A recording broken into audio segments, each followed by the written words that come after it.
ஐயா வந்தேனுங்க. சிற்றடி மணிகண்டன் பேசுகிறேன். நல்லா இருக்கீங்க ஐயா? ஒரு சின்ன டவுட்டுங்க. அதுக்கு கேட்கலாம் தான் பண்ணேன். இது ஒரு சத்திசாரமாக கூட ஐயா பேசி குரூப்பில் போட்டிங்கன்னா எல்லாருக்கும் நல்லா இருக்குங்க. இந்த இப்போ நம்ம எப்போவுமே நீங்கள் சொல்கிறது வந்துங்க, நம்ம செய்கிற வழிபாடு, தோத்திரம், இது எதுவாக இருந்தாலும் வந்து தேக நிலையிலேருந்து செய்யக்கூடாது, மனத்தையும் கடந்து ஆன்ம நிலையிலேருந்து செய்யணும்னு சொல்லுவீங்க. இப்போ எங்களை மாதிரி சாதாரண ஆட்களுக்குலாம் இது எப்படிங்க தெரியும் நாங்கள் ஆன்ம நிலைகளுக்கு எப்படி போகிறது என்ன இதுன்ட்டு? ஏன்னா தேகத்தில் அந்த தேகம் தான் நமக்கு உணர்வு வெளிப்படுறதுக்கு முதல் காரணமே இந்த தேகம் தான். ஏன்னா தேகம் இல்லாதப்ப நம்ம உணர்வற்று இருந்தோம். இறைவன் இந்த தேகத்தை கொடுத்ததே அந்த நம்மளை நாமே அந்த உணர்ந்து நம்ம அந்த எக்ஸ்பீரியன்ஸ் நான் இருக்கிறேங்கிறதே இந்த தேகத்தில் தான் வந்து வெளிப்படும். இந்த தேகம் இருந்தால் தான், இல்லாட்டி அது வெளிப்படாதுங்க இல்லைங்க. அப்புறம் எப்படி நம்ம வந்து அந்த தேகத்தை கடந்து தான் நம்ம போயிட்டு இது பண்ணோம். அது ஒன்றுங்க. ரெண்டாவது மனம். இப்போ மனம் தான் இப்போ சுவாமிகள் சொல்கிறது சுத்த மனம் தான் தெய்வத்தின் அம்சம்னு சொல்கிறாங்க. அந்த மனத்தை நம்ம எதுக்கு கடக்கணும்? அந்த மனத்தை சுத்தமாக மாற்றிக்கிட்டா போதாதுங்களா? மனம் கடந்து எப்படி ஒருத்தவங்க போக முடியும்? அது ஒரு டவுட் இருக்குங்க. அப்புறம் ஆன்ம நிலையில் இருந்துன்னா ஆன்மா நமக்கு எப்படிங்க தெரியும்? நம்ம ஆன்மாவே வெளிப்படையில நமக்கே ஒன்றும் தெரியாது. ஒரு ஆடு மேய்க்கிற சிறுவனுக்கும் சுத்த சன்மார்க்கம் சாத்தியம்னா இவ்வளோ ஒரு கடினமான ஒரு இது எப்படிங்க சுவாமிகளும் உங்களுக்கு கொடுத்துருப்பாங்க? இப்போ எவ்வளோ கடினமாக இருக்குது, இதுக்கு வந்தாங்க இல்லாட்டி எல்லாம் போங்க அப்படின்னா அது ஒரு ஏற்புடையதாக இல்லை. அதான் இந்த ஒரு இது வந்து எப்போவுமே நீங்கள் எல்லாருக்குமே சொல்கிறது, அடியனுக்கும் அதான் ஒரு பெரிய டவுட்டாக இருக்குது. நம்ம எப்படி இந்த நிலையில் எந்த நிலையிலேருந்து செய்கிறோம், ஆன்ம நிலைக்கு நம்ம எப்படி போக முடியும்? அந்த உள்ளுக்குள்ளே அந்த நம்மளோட அந்த செல்ஃப் மையம்ங்கிறதே ஒரு இதாக சொல்கிறீங்கன்னா, அந்த இதுதான் உடல் சம்மந்தப்பட்டதில் அது சூக்கும தேகம் சம்மந்தப்பட்டது. அது கதவும் சுவாமிகளும் பெரும்பாலும் திருக்கதவும் திறவாய இறைவனை தான் பாடுறா. அப்போ இறைவன் தான் அந்த கதவை திறந்து நம்மளை கூப்பிடணுமே ஒழிய நம்மளோட சொந்த முயற்சியில் எப்படிங்க அந்த சென்டருக்கு போக முடியும்? இது ஒரு பெரிய டவுட்டாகவே இருக்குங்க ஐயா. அதுக்கு ஒரு விரிவான விளக்கம் தந்தீங்கன்னா எல்லாருக்கும் ரொம்ப பயனுள்ளதாக இருக்குங்க. தயவு ஐயா. நன்றிங்க. தயவு. தயவு. அருட்பெருஞ்சோதி தனிப்பெரும் கருணை அன்பு வடிவம் தெய்வ திரு மணிகண்டன் வெளிச்சாமி ஐயா அவர்களுக்கு அன்பான வணக்கத்தை பணிவோடு தெரிவித்துக் கொள்கின்றேன். நீங்கள் சொல்கிற மாதிரி வள்ளல் பெருமான் திடீர்னு அந்த மாதிரி வந்திருக்க முடியாது. ஏன்னா உலகம் கண்டிராத ஒரு மிகப்பெரிய ஒரு சத்திய ஞானின்றது சுவாமிகள் கூட இருந்து அவங்களுக்கே தெரியும். நம் திருவருட்பாவையும் 6ஆம் திருமுறை பாடல்களையும் ஏன் முதல் திருமுறை பாடல்களையும் மற்ற ஞானிகள் எழுதின பாடலையும் கம்பேர் பண்ணி பார்க்கும்போதே தெரியும் பெருமானார் எவ்வளவு உயர்ந்த நிலையில் இருக்கிறாருன்னு நமக்கு தெரியும். ஆக அவர் மாதிரி நாம் ஆக முடியுமான்னா ஆக முடியாது. அது கஷ்டம்தான். அப்போ நாம் ஒரு 10-20 பிறவி எடுக்க வேண்டியது தான். அதனால் நம்ம எதுவும் முயற்சி ஒன்றும் தேவையில்லை தான். நீங்கள் சொல்கிற மாதிரி என்னதான் நம்ம முயற்சி பண்ணாலும் கடவுளாக பார்த்து திருக்கதவன் திறந்தால் தான் உண்டு. அவர் எப்போ திறக்கிறாரோ அப்போ திறக்கட்டுமே. நம்ம எதுக்கு முயற்சி செய்யணும், வீண் முயற்சி செய்யணும்? இதுதான் நம்மோட கான்செப்ட். இதுதான். ஏன்னா நம்ம எவ்வளவு தான் முயற்சி செஞ்சாலும் அவராக பார்த்து தான் இது பண்ண முடியும். அவராக தான் திறக்கணும். வள்ளல் பெருமான் மாதிரி நம்ம யாரும், ஏன்னா இதுவரையில் யாரும் வரல அப்படின்னு எல்லோரும் பேசிக்கிறாங்க. அதுவும் உண்மைதான். ஏன்னா எல்லோருமே எனக்கு ப்ரூவ் பண்ணி காமிங்க, யார் யார் அடைஞ்சாங்களோ எனக்கு முன்னாடி ப்ரூவ் பண்ணி காமிங்க அப்படின்னு நாம் விரும்புகிறோம் மனதில். இப்போ வள்ளல் பெருமான் என்ன சொல்கிறாரு, இது நம்முடைய கான்செப்ட் இந்த நிலையில் இருக்கு. இது நம்முடைய இயலாமையை தான் குறிக்குது, நம்முடைய முயற்சி இன்மையை தான் குறிக்குது. வள்ளல் பெருமான் சொல்கிறாரு, கையறவு இயலாது நடுக்கண் புருவ பூட்டு கண்டு களி கொண்டு திறந்துண்டு நடு நாட்டு. கையறவு அப்படின்னா அந்த முயற்சி இன்மை, சோம்பல், தூக்கம், இதெல்லாம் கையறவில் வந்துடும். அரவு அப்படின்னா இந்த வல்லின ரா போட்டால் அது என்ன ஒரு அர்த்தம், மெல்லின ரா போட்டால் பாம்புன்னு அர்த்தம். அது அந்த அர்த்தம் இங்கே வராது. அரவுன்னா அதை நீக்கி விடுதல். நமக்கு இயற்கையிலேயே நம் கையில் கொடுக்கப்பட்டிருக்கிறது முயற்சி என்ற ஒன்று. நம்ம இந்த ஜீவனோட ஃபிக்ஸ் பண்ணி தான் அனுப்புகிறார். அதனால தான் எல்லா ஜீவராசிகளுமே ஒரு முயற்சியிலேயே இருக்கும். இப்போ எறும்பு இருக்கு, எறும்பை பார்த்து நம்ம புதுசாக எதுவும் சொல்ல வேண்டியதில்லை. முயற்சிக்கு எறும்பை பார்த்து நம்ம நிறைய தெரிஞ்சுக்கணும். சிட்டுக்குருவி முட்டை போட போதுன்னா 3 நாள் அது கூடு கட்டிடுது. 1000 பேர் சேர்ந்து அதுக்கு வாயும் அதுதான், அழகும் அதுதான், நாக்கும் அதுதான், மூக்கும் அதுதான், எல்லாம் அதுதான். அது ஒன்றுத்தை வச்சுட்டு நார் உரிக்க கொள்ள அது பார்த்தீங்கன்னா காலையே யூஸ் பண்ணாது, எல்லாம் அதிலே தான் யூஸ் பண்ணோம். அந்த மாதிரி ஒரு 1000 பேர் ஒரு வருடம் முயற்சி பண்ணாலும் அது மாதிரி கட்ட முடியுமா? அது எவ்வளவு முயற்சி இருக்கு. அந்த முயற்சிக்கு இறைவன் உள்ளொளி உதவி செய்யறது நமக்கு தெரியாது. ஏன்னா அந்த மாதிரி கூட பின்ன முடியாது. அது ஒவ்வொரு நாரா ஆயிரக்கணக்கான நார்களை எடுத்து வைக்குது.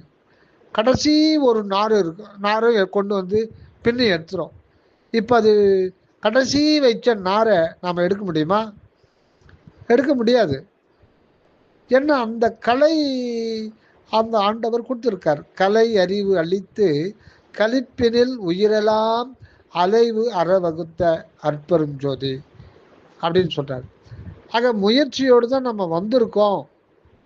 ஆனால் அதை நம்ம அறியாமல் இருக்கிறோம். முயற்சியோடு தான் நம்ம இருக்கோம். அந்த முயற்சிக்கு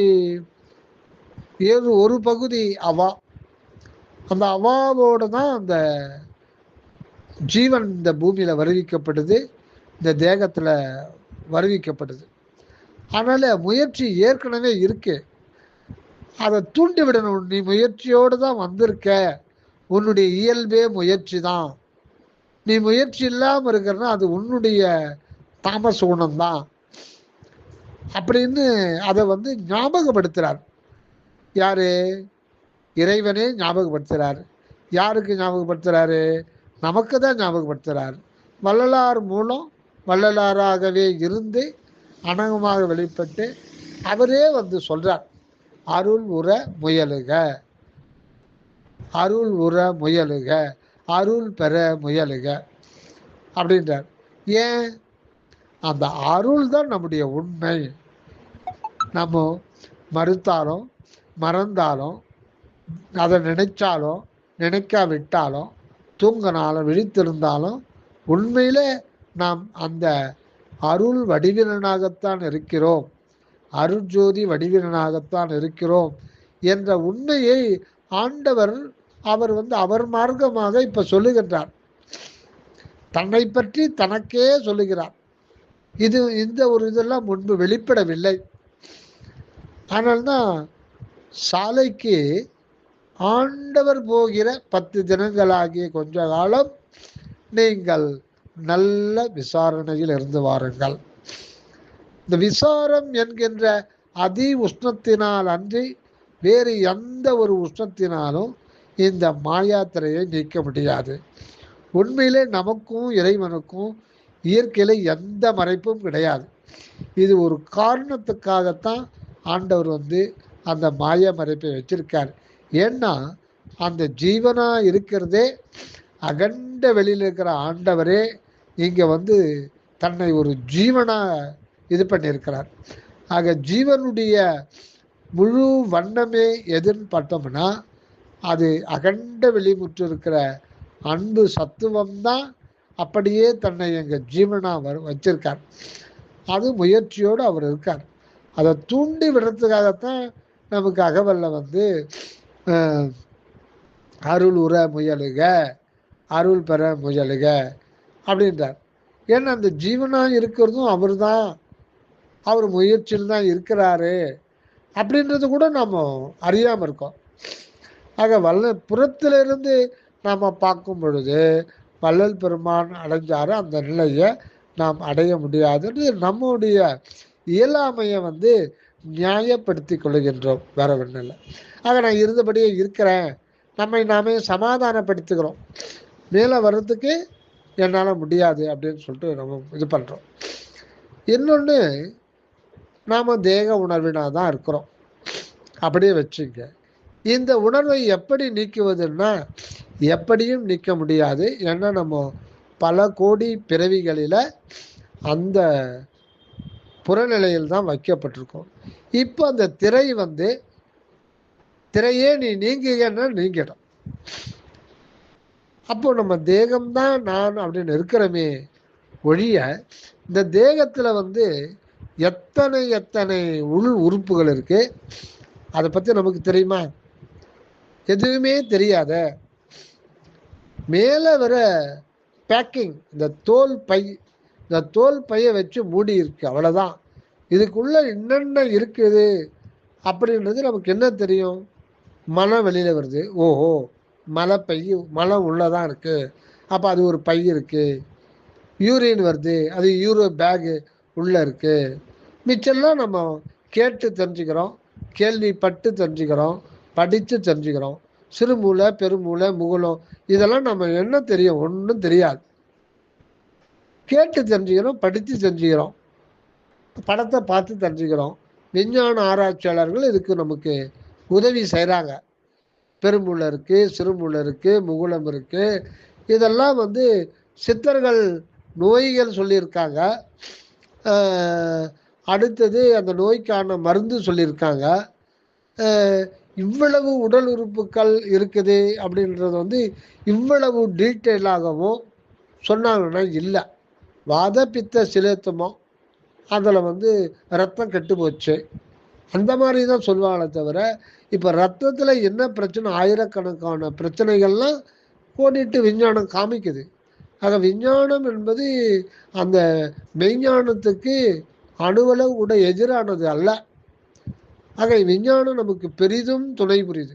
ஆக விஞ்ஞானத்தில் பார்க்கும்போது இந்த உடம்புக்குள்ள என்னென்ன உறுப்பு இருக்கு, அது என்னென்ன வேலை செய்யுது, அதெல்லாம் படிக்கணும்னா 100 லாரி படித்தா கூட அது முடியாது. அவ்வளவு வேலைகள், இயக்கங்கள், உறுப்புகள், தன்மைகள், பயன்கள் எல்லாமே இருக்கு. இதுல ஏதாவது நமக்கு தெரியுமான்னா தெரியாது. அப்புறம் ஏன் நம்ம தேகம் நான் என்ற உணர்வுல இருக்கோம்? உண்மையில கிடையாது. அதான் விசாரம். தேகம் நான் என்ற உணர்வுல நாம உண்மையில இருக்கிறோமான்னா கிடையாது. இதுதான் விசாரித்திருக்கணும். சரி, இதை எப்படி விசாரிக்கிறது? ஒரு சின்ன உதாரணம். நீங்க ஒரு கம்பெனி மேனேஜரா இருக்கீங்க, இப்போ அது மாதிரி தான் இருக்கீங்க. உங்களுக்கு கீழே வந்து 200 பேர் ஒர்க் பண்ணுறாங்க. சூப்பர்வைசர் வந்து ஒரு 15 பேர் இருக்காங்க. இந்த மாதிரி கம்பெனி உங்கள் ஓனருக்கு ஒரு 20-30 இருக்கு. இப்போ திடீர்னு டெலிகேட்ஸ் வந்துடுறாங்க ஃபாரின்ல இருந்து. உங்களுக்கு 2 வருடங்களுக்கு தேவையான ஆர்டர்ஸ்லாம் புக் பண்ண போகிறாங்க. திடீர்னு புறப்பட்டு வர்றாங்க. ஆல்ரெடி நீங்கள் அனுப்பிச்ச ப்ராடக்ட்டு குவாலிட்டிலாம் பார்த்து அவங்க ரொம்ப திருப்தி அடைஞ்சு உங்கள் ஓனருக்கு ஃபோன் பண்ணி, இது மாதிரி வர்றாங்க, உங்கள் ஃபேக்ட்ரியை விசிட் பண்ணிவிட்டு நாங்கள் 2 வருஷத்துக்கு ஆர்டரை புக் பண்ணிடுறேன், நாங்கள் 10 பேர் வர்றோம் அப்படின்னு ஜெர்மன்லேருந்து ஃபோன் பண்ணுறாங்க. இது மாதிரி உங்களுக்கு கம்பெனிங்க வெவ்வேறு ப்ராடக்ட்டை நாங்கள் எல்லாத்தையுமே பார்க்க போகிறோம், 10 நாளைக்கு தங்கி பார்க்க போகிறோம். இப்போ நீங்கள் பார்க்குற கம்பெனிக்கு உடனே உங்களுக்கு ஃபோன் அடிக்கிறார், இதப்பா வெளிச்சாமி, இதை பார்த்துங்க, நமக்கு வந்து நல்ல அருமையான ஒரு சான்ஸ் வந்திருக்கு. நாளன்னைக்கு காலையில் ஒரு 7-8 பேர் ஃபாரின்லேருந்து வராங்க. என்ன பண்ணுவியோ ஏது பண்ணுவியோ எனக்கு தெரியாது. ஏன்னா நாளைக்கு 31ஆம் தேதி எல்லாருக்கும் சம்பளம் கொடுக்கணும், எல்லா டீட்டெயிலும் பார்க்கணும், அதையும் நிறுத்த முடியாது. இனி இது போக மொத்தம் பளிங்கு மாதிரி சுத்தமாக கம்பெனியை வந்து புது கம்பெனி மாதிரி ஆக்கிடணும். நீ என்ன பண்ணுவியோ ஏது பண்ணுவியோ தெரியாது. நான் அந்த டைமுக்கு நான் ஃபோன் பண்ணிட்டு கூப்பிட்டு வருவேன், பக்காவாக இருக்கணும் அப்படின்னு. உங்களுக்கு கையும் விடலை, காலும் விடலை, திடீர்னு ஒரே நாளில் கேப்பை கொடுத்து இதில் வேற ஒர்க்கை நிறுத்தக்கூடாது, சம்பள பட்டுவாடாக பண்ணணும், இல்லைன்னா அது இப்போ பல பேருக்கு பிரச்சனை. இப்போ இதுக்கு மேலே வந்து இது பண்ணுறது, இது மிகப்பெரிய ஒரு இது. அவ்வளோ பெரிய ஃபேக்ட்ரி, 200 மிஷின் இருக்கும், ஒவ்வொருத்தருக்கும் ஒரு மிஷினு. எப்படி க்ளீன் பண்ணுறதுன்னா சாதாரணமான வேலையா? வேலையை ப்ரொடக்ஷனும் நிப்பாட்டக்கூடாது. ப்ரொடக்ஷன் அது பாட்டுக்கு ஓடி இல்லை அப்படின்னா அது போய் ஸ்டக்காகி நிற்கும், ஆல்ரெடி அது போயிட்டுருக்கு. அப்போ நீங்கள் என்ன பண்ணுவீங்க? பண்ணி தான் ஆகணும். உங்களுடைய டேலண்ட்டு, முன் அனுபவங்கள் எல்லாத்தையும் போட்டு யூட்டிலைஸ் பண்ணி அதை எப்படியும் வெளி ஆளுங்களை கூட கூட கூப்பிட்டு பொறுப்பாக எதோ செய்கிறீங்க. இந்த டைமில் ஒரு நாள் வந்து நீங்கள் சாப்பிடக்கூட இல்லை, ஏதோ ஒரு டீ மட்டும் சாப்பிட்றீங்க. உங்களுக்கு சிந்தனை எல்லாம் ஃபுல்லாக போகுது. இப்போ இங்கே தேகத்தையே மறந்துட்டுருக்கீங்க. உங்களுக்கு சுவாசிக்கிறதும் ஞாபகம் இல்லை, பசியும் ஞாபகம் இல்லை, யூரின் பிளாடர் ரொம்ப இருக்கு, ஆனால் அது கூட உங்களுக்கு ஞாபகம் இல்லை. அது ரொம்ப இது கூட ஞாபகம் இல்லை. காலையில் போன யூரின் போனீங்க, சாயந்தரம் 6 மணிக்கு தான் உங்களுக்கு ஃபீலிங்கே வருது. தண்ணி மட்டும் குடிச்சிட்டே இருக்கீங்க, பிளாடர் ரொம்ப போச்சு, ஆனால் அந்த வலி கூட தெரில. அப்போ உங்களுக்கு நீங்கள் என்ன நிலையில் இருக்கீங்கன்னா, மனம், உங்களுடைய உணர்வு, உயிர் உணர்வு, அதோட மன உணர்வு, உங்களுடைய உயிர் உணர்வு இருக்குது, அது கூட உங்களுக்கு தெரியாது. ஒரு உணர்வில் தான் இருக்கீங்க, நீங்கள் ஒரு உணர்வு மாத்திரமா இருக்கீங்க. அந்த உணர்வு தான் நடக்குது, போகுது, வருது. உங்கள் தேகத்துக்கு உங்களுக்கும் சம்மந்தமே இல்லை. அது பாட்டுக்கு இதை இயங்குது, நுரையீரல் இயங்குது, கிட்னி இயங்குது, எவ்ரிதிங். இதை வந்து லட்சக்கணக்கான ப்ராசஸ், உங்களுக்கும் அதுக்கும் சம்பந்தம் இல்லை. நீங்கள் இந்த உணர்வு நடக்குது, உங்கள் கூட அந்த உடம்பு வருது, நீங்கள் நடக்க கூட கூட அந்த உடம்பு வந்துட்டுருக்கு, அவ்வளோதான் தெரியும். நீங்கள் ஒரு உணர்வு மாத்திரமா இருக்கீங்க. இதுதாங்க. இப்போவும் நாம் அந்த சூக்கும தேகத்தில் தான், ஆவி வடிவத்தில் தான் எல்லா அனுபவத்தையும் பெற்றுக்கொண்டிருக்கிறோம். உண்மையில பார்த்தோம்னா, விசாரிச்சு பார்த்தோம்னா, தேக உணர்விலே நாம் இல்லை. நீ தேக உணர்விலே இருக்க, தேக உணர்வு உண்மைதான். ஆனால் திரும்ப திரும்ப அதையே சொல்லிட்டு இருக்கும்போது அந்த அந்த அந்த அழுத்தமே மிகப்பெரிய அழுத்தமாகி அதிலிருந்து விடுதலை பெற முடியாமல் போயிடும். ஆக இந்த மாதிரி நீங்கள் விசாரித்து பார்க்கும் பொழுது அது வந்து ஒரு இது மட்டும் இல்லை, எல்லாருக்குமே ஒரு காலையில் ஆஃபீஸில் புறப்பட்டாங்கன்னா போய் ஃபைல் ஓப்பன் பண்ணால் அவங்களுக்கு டோட்டலாக தேகத்தையே மறந்துடுவாங்க. ஒரு பிஸி டென்ஷன் வந்துடுச்சோன்னா அவங்க வந்து ஒரு உணர்வு நிலையில் தான் இருப்பாங்க. அவங்க வடிவம் கூட அவங்களுக்கு தெரியாது, அந்த புற உருவம் கூட தெரியாது. அங்கே அந்த உணர்வில் என்ன அலைகளுடைய ஓட்டம் அந்த உணர்வில் மையத்தில் இருக்கும். அந்த ஒரு ஒரு குறிப்பிட்ட வடிவத்தில் அவங்க இருப்பாங்க. ஏதோ ஒரு உணர்வு அது வடிவமாக ஆகி இருக்கும். அந்த உணர்வு தான் ஒரு வடிவமாக ஆகி இருக்கும். ஆனால் நீங்கள் நடப்பீங்க, போக வருவீங்க. நீங்கள் நடக்க நடக்க கையை நீட்ட மடக்க தலையை திருப்ப இந்த உடம்பு உங்களுக்கு கூட வருது. இதுதான் உண்மை. அந்த நிலையில தான் நாமும் இருக்கோம், எப்போ இருக்கோம். ஆக நம்ம இப்போ சூக்கும தேகத்தில் தான் நம்ம எல்லா அனுபவத்தையும் பெற்றிருக்கோம். இப்போ நீங்கள் அதை மறந்துடுங்க. நான் உடல் வடிவினான் இருக்கிறேன், நான் உடல் வடிவினான் இருக்கிறேன்னு இப்படி விசாரிக்கும் போது நீங்கள் எதையுமே ஒரு உள்ளாழ்ந்து மனதை குவித்து அதை பார்க்கும்போது உண்மை பளிச்சுன்னு வெளிப்படும். அதுக்கு உள்ளொளி உதவி செய்யும். அதனால் முன்பின்ன பார்க்க வேண்டாம், வரலாறை பார்க்க வேண்டாம், தாய்மானவரை பார்க்க வேண்டாம், யாரையும் பார்க்க வேண்டாம். நம்மளை மட்டும்தான் நம்ம பார்க்கணும், எதையும் பார்க்க வேண்டாம். ஏன்னா உங்களை பொறுத்தவரையில் இல்லை ஒரு குறிப்பிட்ட எந்த ஒரு மனிதனை பொறுத்தவரையில் இந்த உலகம் யாருக்கு தருது? உங்களுக்கு மட்டும்தான் தருது. நீங்கள் இருக்கிறீங்க, உங்களை சுற்றி இந்த ஜடமான உலகம் இருக்கு. இதில் தான் எல்லா உடல் வடிவங்கள், வேறு வேறு தோற்றங்கள் எல்லாமே இருக்கு. யார் பேசினாலும் அது வந்து அது ஒரு தத்துவம் தான், அது காற்றில் ஏற்படுகின்ற ஒரு அலைகள் தான். நீங்கள் யாரை பார்த்தாலும் அது தத்துவத்தை தான் பார்க்குறீங்க, அவங்களுடைய உணர்வை நீங்கள் பார்க்க முடியாது. அதுதான் உண்மையானது. நம்ம பார்க்கறது ஆளுன்னு சொல்லிட்டு நம்ம மாயை அந்த மறைச்சி வச்சிருக்குது. ஒரு நபரை, ஒரு ஆளை, ஒரு பர்சனை, ஒரு மனிதனை உண்மையில் இன்னொருத்தர் பார்க்கவே முடியாது.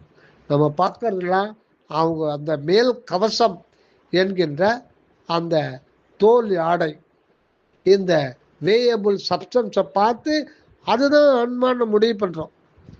இது சொல்லல, அதுதான் ஒரு ஆள். அவங்க கண்ணு, அந்த கண்ணில் அந்த ஆத்ம சக்தி பிரதிபலித்து நம்ம அந்த கண்ணை பார்க்கும் போதே தெரியுது, அங்கே தான் அந்த ஆன்ம சக்தி வெளிப்படுறதுனால அந்த புற வடிவமே ஆளுன்னு நினச்சிட்றோம். அதுதான் மாயன்றது. அந்த ஒரு ஆத்ம சக்தி கண்ணில் வெளிப்படுகின்ற பொழுது கண்ணில் தான் வந்து முதல்ல வெளிப்படும் ஆத்ம சக்தி. அந்த பாய்கின்ற போது அதை கண்ணை பார்க்கும்போது அதுதான் ஒரு ஆளு, அதுதான் ஒரு ஆன்மான்னு நினைச்சிடும். ஆனால் இது மொத்தம் சோற்று குப்பை. இது வந்து ஒரு மண் கூறு. இதுக்குள்ள யாராலையும் காண முடியாதபடி அவரவர்களும் அவங்க மட்டும்தான் உணர முடியும். இப்போ திண்டுக்கல் சுவாமி சரவானந்த அவர்கள் இதுக்கு ஒரு உதாரணம் சொல்லுவார். உலகத்துல வந்து நான் 3/5 சமுத்திரம் தான், சரியா ஞாபகம் இல்லை. 3/5 மேல முழுக்க கடல் சூழ்ந்து தான் இருக்கு. இது எத்தனை லட்சம் சதுர கிலோமீட்டர் இந்த கடல்னு சொல்ல முடியாது, அதுக்கு ஒரு கணக்கு இருக்கு. இதுல 1,00,000 கப்பல் கூட போயிட்டு இருக்கோம். உலகம் ஃபுல்லாக எடுத்தோம்னா 1,00,000 கப்பலுக்கு மேலே போயிட்டு இருக்கோம். அவ்வளவு போனாலும் அந்த இடைவெளி அப்படின்றத பார்த்துங்கன்னா அது ரொம்ப மிகப்பெரிய ஒரு இது. அப்போ நாம் ஒரு கப்பலில், நான் ஒரு கப்பலில் போகிறேன், நீங்கள் ஒரு கப்பலில் போகிறீங்க, நீங்கள் மட்டும் போகிறீங்க. அந்த கப்பலில் நீங்கள் தான் மாலுமி, சரக்கு கப்பல், நீங்கள் மட்டும்தான் போகிறீங்கன்னு வச்சுக்கங்க. உங்களுக்கு நீங்கள் மட்டும்தான் இருக்கிறீங்க அந்த இடத்துல. அந்த கப்பலில் நீங்கள் இருக்கீங்க. உங்களை சூழ்ந்து முழுசாக கடல் தான் தெரியும். அது ஒரு வட்ட வடிவில் பரந்த கடல் தெரியும். நீங்கள் மட்டும்தான் இருப்பீங்க. மற்ற கப்பல் எதுவுமே தெரியாது. அது ஒவ்வொருத்தருக்கும் அதே மாதிரி தான். அதே மாதிரி தான் ஒரு நமக்கு உள்ள போயிட்டோம்னா அங்கே உண்மையில், ஆனால் முன்னாடி சொன்ன அந்த இது வந்து ஒரு மாதிரி தானே தவிர இது உண்மை இல்லை. ஏன்னா அதில் வந்து அநேக 1,00,000 கப்பல்கள் இருக்கிறது உண்மை. ஆனால் ஐவிசிபிள்னு பார்த்தோம்னா நீங்கள் மட்டும்தான் இருப்பீங்க. உங்கள் உணர்வு மட்டும் இருக்கும். உங்களை சுற்றி அந்த சமுத்திரம் மட்டும்தான் தெரியும், வானம் தெரியும். அதெல்லாம் அறிவற்ற பொருள், ஜடப்பொருள். அறிவான பொருள் நீங்கள் மட்டும்தான் இருப்பீங்க. ஆனால் இந்த உதாரணம் இதுக்கு சூட்டபிளாக ஆகாது. ஆனால் இது ஒரு மாதிரிக்காக. அதே மாதிரி உங்களுடைய ஆன்மாவுக்குள்ளே போயிட்டா இங்கே இந்த பிரபஞ்சம் மொத்தமே பொற்சபையாக தான் தெரியும். நீங்கள் மட்டும்தான் இருப்பீங்க. அதுதான் ஏக அனுபவம். சிற்றபைக்கு உள்ளே போயிட்டா அங்கே வந்து ஒரே ஒரு கடவுள் ஆன்மா தான் இருக்கும். அது மேற்பரப்பில் தான் எண்ணற்ற ஜீவராசிகள் விளங்குதே தவிர ஆழ்ந்து போக போக போக அங்கே ஏக அனுபவம் மாத்திரமே இருக்கும். அது வந்து இயற்கையாகவே இருக்கிறது. நாம் அந்த அனுபவம் நம்ம கைக்கு வர்றதுக்கு முன்னாடி அதை ஆண்டவர் அந்த அனுபவத்தில் தான் இருக்கார். அந்த மெய்ப்பொருள் அந்த அனுபவத்தில் தான் இருக்கு. அதை ஜீவனில் வெளிப்படுகின்ற பொழுதுதான் ஆனந்தம் வெளிப்படும். அதனால்தான் அவர் ஜீவனாக இருந்து தன்னுடைய சுய அனுபவம், அந்த அனுபவம் ஈக்குவல் டு ஆன்மா. அனுபவம்ன்ற வார்த்தையும் ஆன்மான்ற வார்த்தையும் வேறு வேறு கிடையாது. அதான் தனு கரணாதிகள் தாம் கடந்து அறியுவோர் அனுபவம் ஆகிய அற்பெருஞ்சோதி. அற்பெருஞ்சோதி அனுபவம், அற்பெருஞ்சோதி அனுபவம் ஈக்குவல் டு ஆன்மா. அந்த ஆன்மா ஈக்குவல் டு கடவுளுடைய சிற்றுருவம். எப்போனுங்க நாமன்றது ஒன்றுமே இல்லை அப்படின்றது தான் நம்ம மேலோட்டம் விசாரிக்கும் போது இது தெரியும். ஆக இதுக்கு முன்பு இருந்த நெறிமுறைகள் எல்லாம் புறத்திலிருந்து அகநோக்கி சென்று அடைய வேண்டும், ஐக்கியமாக வேண்டும் அப்படின்னு சொல்லிட்டு தான் வேறு அது வேறு அப்படின்றது தான் கொள்கைகள் வகுத்து மார்க்கங்களை உருவாக்கி வழிபாட்டு முறை சொன்னாங்க. இது எல்லாமே தேகேந்திரிய இந்திரிய நிலையிலிருந்தும் கரண நிலையிலிருந்தும் ஜீவ நிலையிலிருந்தும் ஆன்ம நிலையிலிருந்தும் ஒவ்வொரு நிலையிலிருந்து வெளிப்படுத்தப்பட்டது தானே ஒழிய முழுக்க முழுக்க அருளே, அந்த அருளே தனது நிலையிலிருந்து இதுவரையில் வெளியாக்கப்படவில்லை. அப்படி வெளியாக்கப்பட்டதற்கு ஆண்டவரே எடுத்துக்கொண்ட ஒரு திரு உருவம்தான் ராமலிங்க அடிகள். அதற்கு முன்னாடி அவருடைய உடல் பொருள் ஆவியெல்லாம் காலி பண்ண சொல்லிட்டு, வீடை காலி பண்ணி சுண்ணாம்பு அடிச்சு கொடுப்பான்னு சொல்லிடுறார். அங்கே இருக்கக்கூடாது.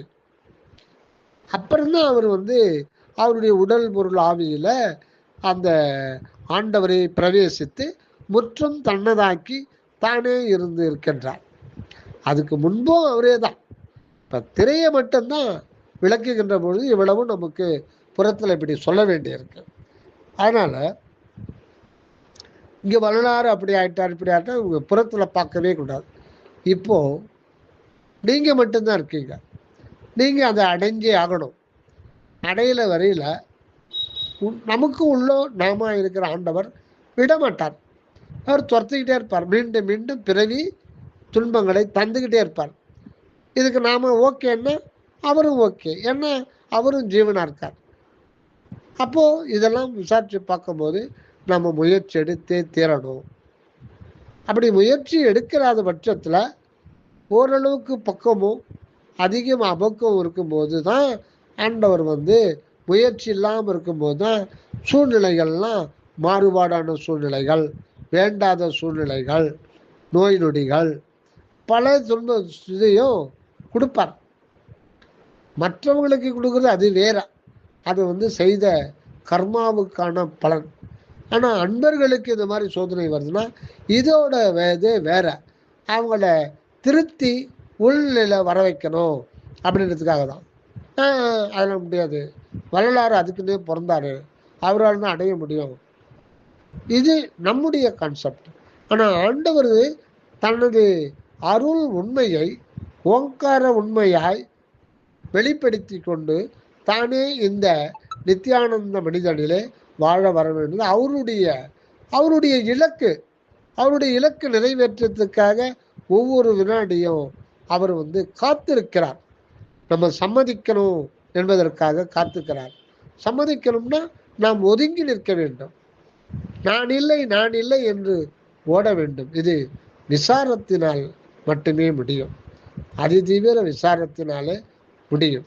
சாதாரணமாக ஒரு விவசாயி இருக்கான், ஏழை விவசாயி. அவனுக்கு ஒரு பையன், அவன் கஷ்டப்பட்டு கவர்மெண்ட் ஸ்கூல்லையே படித்து கவர்மெண்ட் காலேஜில் படித்து எம்ஏ வரையும் முடிச்சுட்டான். வேலை கிடைக்கல. பழையபடி அப்பா கூலிக்கு வேலை தான் போகிறாரு. ஆனால் அந்த தெருவில் ஒருத்தர் மிகப்பெரிய பிஸ்னஸ் பண்ணுறாரு. அதை பார்த்து இவனுக்கு கொஞ்சம் ஏன் நம்மளால முடியாதா, நாமளும் மனிதன் தானே அப்படின்னு நினைக்கிறான். முதல்ல அதை நினைக்கிறான், திரும்ப அதை நினைக்கிறான். இல்லை, முயற்சி பண்ணுவோம் அப்படின்னு சின்னதாக ஒரு பால் வியாபாரம் பண்ணலாமே அப்படின்னு கிராமத்தில் பாலை கறந்து ட்ரெயினில் 2 கேன் ஏற்றி அனுப்புகிறான். இது அப்படியே இதாக போதும். இவனுடைய குவாலிட்டியும் தரத்தையும் பார்த்து பெரிய பெரிய ஹோட்டல்லாம் அது வந்துடுது. மேற்கொண்டு இவனுடைய கொஞ்சம் கொஞ்சமாக ஸ்லோவாக டெவலப் ஆகுது. விருப்ப முயற்சி செய்கிறான். கஷ்டம்லாம் படலை, கஷ்டப்படுறான். பட் அது அவனுக்கு கஷ்டமாக தெரியல. ஏன்னா அந்த தெருவில் இருக்கிற அவனை போல ஏன் நாம் ஆக முடியாது? இந்த சமுதாயத்தில் நல்ல ஒரு அந்தஸ்தில் எங்கள் அப்பா தாத்தா ஏழையாக இருந்தால் அதே மாதிரி தான் நான் இருக்கணுமா, நானும் அதுக்கு அந்த மாதிரி வரணும். பொறாமப்படலை அவன். அந்த பணக்காரனை பார்த்து பொறாமலாம் படலை. நம்மளும் அந்த மாதிரி இருக்கலாமே, ஏன் இப்படியே இருக்கணும் அப்படின்னு ஏன் இதுக்கு நான் முயற்சி பண்ணக்கூடாது, ஏன் நடக்காது, நம்ம பிரபஞ்ச சக்தி நமக்கு உதவாதா அப்படின்னு அவனே தைரியத்தை வர வச்சுக்கிட்டு ஸ்லோவாக ரொம்ப அகலக்கால வைக்காம அப்படியே இயற்கை அவனுக்கு உதவுது. அவன் முயற்சிக்கு ஏற்ற ஒரு பலாபலன் இயற்கை கொடுக்குது. அப்படி கொடுக்க அப்படியே டெவலப் ஆகிட்டு அப்படியே சின்னதாக ஒரு சிட்டிக்குள்ளே ஒரு சின்ன இடம் வாங்கி ஒரு ஹோட்டல், சைவ ஹோட்டல் ஆரம்பித்தான். நியாயமானவும் நேர்மையான முறையிலையும் விலை குறைவாகவும் நல்ல தரத்தோடவும் லாபத்தை கொஞ்சம் லாபம் மட்டும் பார்த்து செய்ய அவங்க ரொம்ப பெரிய பிக்கப் ஆகி எல்லாருமே அந்த ஹோட்டலில் குவிய ஆரம்பித்தாங்க. அப்புறம் கொஞ்சம் பணம் கடன் வாங்கி ஹோட்டல் வேறு ஒரு இடத்த வச்சு பெருசாக்கணும். இப்படியே டெவலப் ஆகி 3-4 வருஷத்தில் கஸ்டமர் ஏகப்பட்ட பேர் வெளியில் நிற்கிற அளவுக்கு ஆகிப்போச்சு. அதனால் 4-5 இடத்துல அதே ஹோட்டல் ஆரம்பித்தான். அப்படி பார்க்கும்போது அவன் ஒரு 20-30 வருஷம் கழிச்சு அந்த ஏரியாவிலே மிகப்பெரிய கோட்டீஸ்வரனாக மாறிட்டான். இது கதை இல்லை, இது நிறைய இடத்துல அப்படி நடந்திருக்கு. இது ஒரு உதாரணத்துக்காக சொல்கிறேன். எத்தனையோ லட்சக்கணக்கான பேர் இப்படி தான் வந்திருக்காங்க. ஆனால் இதில் முக்கியமாக நம்ம கவனிக்க வேண்டியது, இந்த உலகத்தில் எவ்வளவுதான் சம்பாத்தியம் பண்ணி வச்சிருந்தாலும், தனி மனை, பளிங்கு பங்களா, 10 காரு, சொத்து சுகம் எவ்வளவுதான் வச்சாலும் மூப்பு மரணத்தை வெல்ல முடியுமா? நோய் நொடியை வெல்ல முடியுமான்னா வெல்ல முடியாது. தனக்கு வர்ற பையன் இதே மாதிரி இதை பாதுகாப்பானா? அது சொல்ல முடியாது. ஆக இது எப்படி இதை விட்டு நாம் போகத்தான் போகிறோம். அதுக்கே அவன் அவ்வளோ கஷ்டப்படுறான். ஒரு டெம்பரவரியான ஒரு வாழ்வு இந்த உலகத்தில் வேணும்னாலே அவ்வளவு முயற்சி எடுக்கிறான். அந்த முயற்சி தோறும் அவன் அதிகாலையில் எழுந்துக்கிறான்னா கஷ்டப்படலை, விரும்பப்பட்டு சந்தோஷமாக அந்த எதிர்காலத்தை நோக்கி, அது ஒரு வாழ்வை நோக்கி அவன் இது பண்ணுறான். இந்த அனித்திய வாழ்வுக்கே இவ்வளவு முயற்சி செய்கிறான்னா, நம்ம எத்தனை கோடி கோடி கோடி கோடி யுகங்களானாலும் முடியாத அந்த பேரின்ப வாழ்வு பெறுவதற்கு நாம் முயற்சி செய்துதான் ஆக வேண்டும். அந்த முயற்சி கூட கடவுளுடைய தனிப்பெரும் கருணையினுடைய ஏகதேசம்தான் இந்த ஜீவனில் இருக்கும்போது நம்முடையது ஒன்றுமே இல்லையே. ஜஸ்ட் தூண்டி விடுறார், அருள் உற முயலுக, அருள் உற முயலுக. அந்த ஜீவனுக்கு சொல்றார். ஏன்னா அந்த ஜீவனும் தானாக தானே இருக்கிறாரு. அந்த ஜீவனுக்கு இயற்கையிலேயே முயற்சியோடு தான் இருக்காரு. இதை ஞாபகப்படுத்தாரு, அவ்வளோதான். அதனால வள்ளல் பெருமானதை நான் பார்க்கக்கூடாது. ஏன்னா ஆண்டவர் சொல்றாரு, சாலைக்கு சாலை அப்படின்னாலே மார்க்கம். அந்த மார்க்கம்ன்றது என்னன்னா, அந்த கடவுளுடைய அந்த அருள் உண்மையை ஓங்கார வண்ணமாய் வெளிப்படுத்தக்கூடிய ஒரு இடத்துக்கு பேர் தான் சாலை. அந்த இடம்தான் நீங்க, நாடு, எறும்பு, ஆன்மா, அறிவு அணு, அதுதான் அறிவு ஆகாசம். அங்குதான் அந்த ஆண்டவருக்கு அதுதான் சாலை, மார்க்கம். தன்னுடைய அருள் உண்மை, அருள் விளக்கத்தை, எல்லையற்ற அருள் விளக்கத்தை வெளிப்படுத்துவதற்கான ஒரு இடம், சிற்றிடம், சிறிய அம்பலம், அணுத்துவமான அம்பலம். அது எப்படி விளங்குதுன்னா, நான் நான் நான் இருக்கிறேன் என்ற வண்ணத்தில் அது ஒரு அணுத்துவமான நுண்ணுணர்வு நிலையில அது விளங்கி கொண்டிருக்கிறது. அப்படி விளங்கி கொண்டிருப்பது ஒவ்வொரு நொடியும் அந்த தான் ஆகிய அந்த சத்து பொருளிடத்தில்தான் விளங்க வருகின்ற பொழுது தன்னுடைய அருள் உண்மையையே நான் என்ற வண்ணத்தில் விளங்குகின்றது. இதுதான் சுத்த சன்மார்க்கத்தில் ரகசியத்தை எல்லாம் போட்டு உடைக்கிறாரு வள்ளலார். அதுதான் என் சாமி எனது துறை என்னுயிர் நாயகனார் இன்று நான் இருக்கும் இடம், நான் இருக்கும் இடத்தில் அமர்கின்றார். இதுதான் திருவருட்பாவில கடைசி பாடலே இதுதான். நான் இருக்கும் இடத்தில் அமர்கின்றார்னா ஏற்கனவே ஒருத்தர் அமர்ந்துகிறாரு, அப்புறம் ஒருத்தர் எப்படி அமர முடியும்? அப்ப அந்த நான் இருக்கின்ற அந்த இடம் என்பது அருள் விலங்கு, அருள் நிலை விலங்கு சிற்றம்பலம் எனும் ஒரு சிவ சுகாதீத வெளி. அதுதான் நீங்க நானு. ஆக உண்மை இப்படி இருக்க, நமது உண்மையை நமக்கு கைக்குள்ள பெற்றுக்கொள்வதற்கு சந்தர்ப்பம் வழங்கப்பட்டிருக்கிறது. அப்படி இருக்கும்போது காலம் கடந்த கடவுளை கருதுவதற்கு காலம் கருதுவதேன் நெஞ்சே காலம் கருதுவதேன். அது என்ன வள்ளலாறு அவருடைய நெஞ்சத்தை பார்த்தா சொல்றாரு, நமக்கெல்லாம் தான் புத்தி வரணுன்றதுக்காக தான் சொல்லி வச்சிருக்காரு, பதிவு பண்ணி வச்சிருக்காரு. ஆக நம்ம முன்பின் நோக்கக்கூடாது. உங்களுடைய சுயமே நீங்க கிடையாது, அது ஆண்டவருடையது. ஆகையினால நம்ம ஒதுங்கி நின்று அவர் வாழ வருவதை அறிந்து அவருக்கு அவருடைய ஆன்ம நிலையம், அவருடைய அனுபவ நிலையம்தான் அது நான் என்ற வண்ணத்தில் நீங்களாக நானாக வருகிறது. அந்த இடத்திலே ஆண்டவர் இயற்கை தனி அனுபவத்தில் வாழ வருகிறார். எங்குமாய் விளங்கும் சிற்றவை இடத்தே இது அது என உரைப்பரிதாய் தங்குமோர் இயற்கை தனி அனுபவத்தை தந்து, அது ஏற்கனவே இருக்கு, இப்போ அந்த அனுபவத்தை அந்த ஒரு குறிப்பிட்ட ஜீவனுக்குள்ள அதை வெளிப்படுத்தி கொள்கிறார். தந்தனை தன்மயமாக்கி பொங்கும் ஆனந்த போக போக்கியனாய் புத்தமுதருத்தி என் உளத்தே அங்கையில் கனிபோன்று அமர்ந்தருள் உரிந்த அருட்பெருஞ்சோதி என் அரசே அப்படின்றார். அதனால நம்ம முயற்சி செய்வது, அந்த முயற்சி கூட ஆண்டவருடைய அருள் ஏகதேசம்தான் என்பதை அறிந்து அவர் வாழ நாம் வழி விட வேண்டும். அதுக்காக தான் முயற்சி பண்ணுறோம். அதனால் முயற்சி திருவினை ஆக்கும். இதுக்கு திண்டுக்கல் சுவாமி என்ன சொல்கிறாருங்கன்னா, 2 பொருள் இதில் அடங்கியிருக்கு. முயற்சி, திருவினை. திரு அப்படின்றதுக்கு சுவாமி நிறைய சொல்கிறார். திரு என்ற சொல்லே இத் இர் உ, இத் இ இர் ஊன் பெரிய 4 எழுத்துக்களை அந்த சத்திய ஞானிகள் எடுத்து தொகுத்து தான் திருன்னு போட்டிருக்காங்க. அதனால் யாருக்கு பேர் வச்சாலும் திரு திரு திருன்னு முன்னாடி போடணும். கடிதம் எழுதும்போது எல்லா ஊர்களுக்கும் திரு தான். திருவொற்றியூர், திருவான்மியூர், திருப்பாதிரி புலியூர், திருவண்ணாமலை, திருவாரூர், திருக்கழுக்குன்றம், இப்படி எல்லாமே திருத்தணி, திருப்பதி. ஏன் வருது அந்த திரு அருட்பா, திருவாசகம், திருமந்திரம், இப்படி எல்லாம் திருக்குறள் ஏன் வருது? திரு எதுக்கு போடணும்? அந்த திரு என்றாலே இறைவன் தனது உண்மையை ஆன்மாவில் வெளிப்படுத்துகின்ற நிலைதான் திரு. அதனால்தான்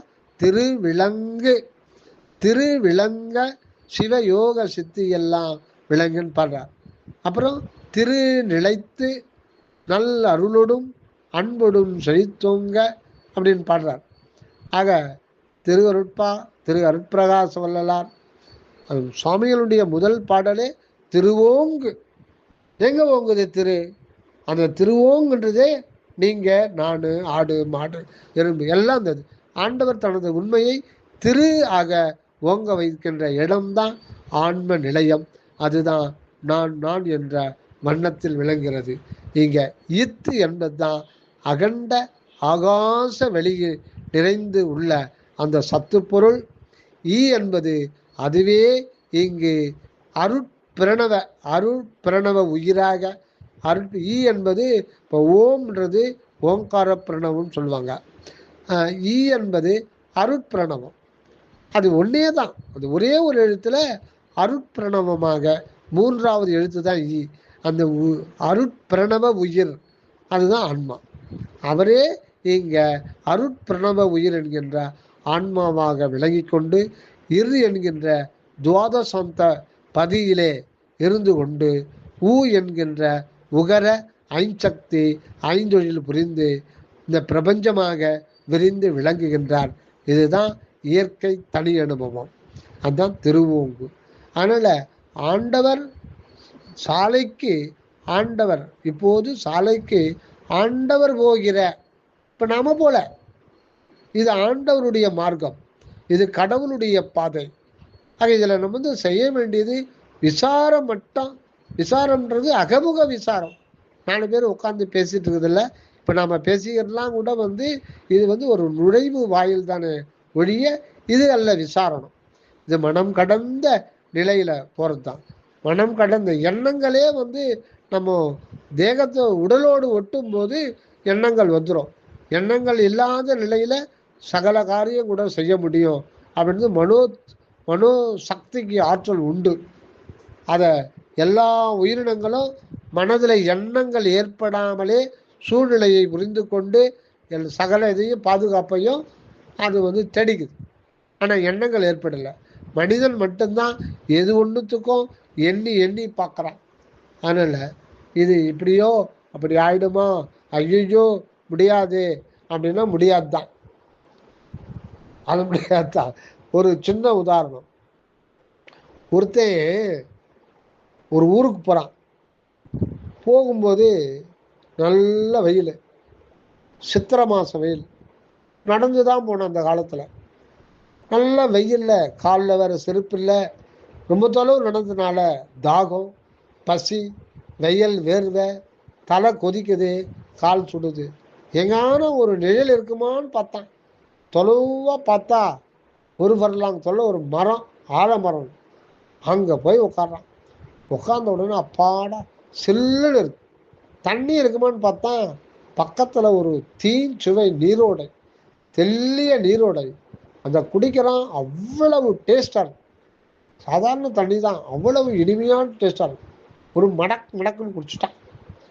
குடிச்சிட்ட உடனே அந்த மரத்தில் உட்காந்து அங்கே ஒரு கல்லுலேயே செஞ்ச ஒரு பாறை, அங்கே படுத்து அப்பா பசி தாகம் உருளை அடைஞ்சிச்சு, சில்லுன்னு இருக்கு. அந்த நீரோடையில் விழுந்து எழுந்துக்கிட்டான். உடம்பும் சில்லுன்னு ஆயிடுச்சு. காற்று அருமையான காற்று. தாகம் தீர்ந்தாலே கொஞ்சம் பசி அடங்கிடான். அந்த மரத்துக்கு உட்காடுறான். ஒன்று இதில் ஒரு பெரிய இதுன்னா, அந்த மரம் கற்பக தரு. அது என்ன நினைக்கிறோமோ அது கிடைக்காது, அவனுக்கு தெரியாது. இது ஒரு கதை. அதனால் அந்த நீரோடையில் அந்த அற்புதமாக அந்த நீரை சுவைத்து சாப்பிட்டு காற்று அருமையாக வருது, படுத்துடுறான். கொஞ்சம் ஒரு 5 நிமிஷம் ஆன பிறகு நினைக்கிறான், என்னன்ட்டா சாப்பாடு இருந்தா நல்லா ருசியோட சாப்பாடு இருந்தா நல்லா இருக்குமே அப்படின்னு நினைக்கிறான். நினைச்ச அடுத்த செகண்டே ஒரு பெரிய தட்டில் அறுசுவையோட சாப்பாடு வந்துடுது. சாப்பாடு வந்த உடனே அவனுக்கு ரொம்ப வியப்பாகுது.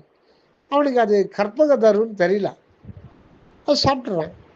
சாப்பிட்டு ரொம்ப அருமையான சாப்பாடு நல்லா சாப்பிட்டு தண்ணியை நல்லா அந்த ஓடையில் தண்ணியை தீஞ்சுவை நீரோடையில் தண்ணியை குடிச்சிட்டு படுத்தா நல்லா தூக்கம் வருது. திடீர்னு நினைக்கிறான், இது என்ன பாறையாக இருக்கேன், மெத்துன்னு ஒரு நல்ல இலவு மஞ்சள் கட்டில் இருந்தால் நல்லா இருக்குமே நினைக்கிறான். உடனே ஒரு கட்டில் வந்துடுது.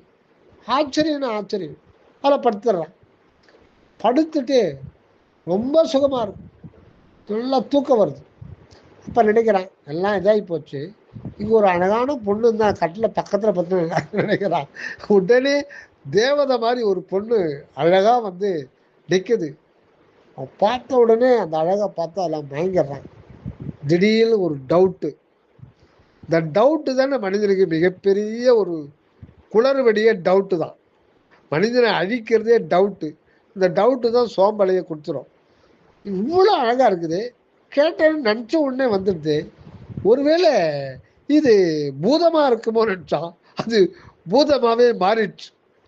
பூதமாக மாறின பயந்துட்டான். ஐயோ இது நம்மளை வெளிக்கிடுமா நினச்சான். விழுந்துச்சு. அதை இந்த சந்தேகம், அவர் மாதிரி நம்ப முடியுமா அப்படின்னு சந்தேகப்பட்டா ஆமாம் முடியாதுன்றார். நன்றி ஐயா. தயவு வந்தனம். அருட்பெருஞ்சோதி தனிப்பெருங்கருணை. ஓம் ராமலிங்காய நம.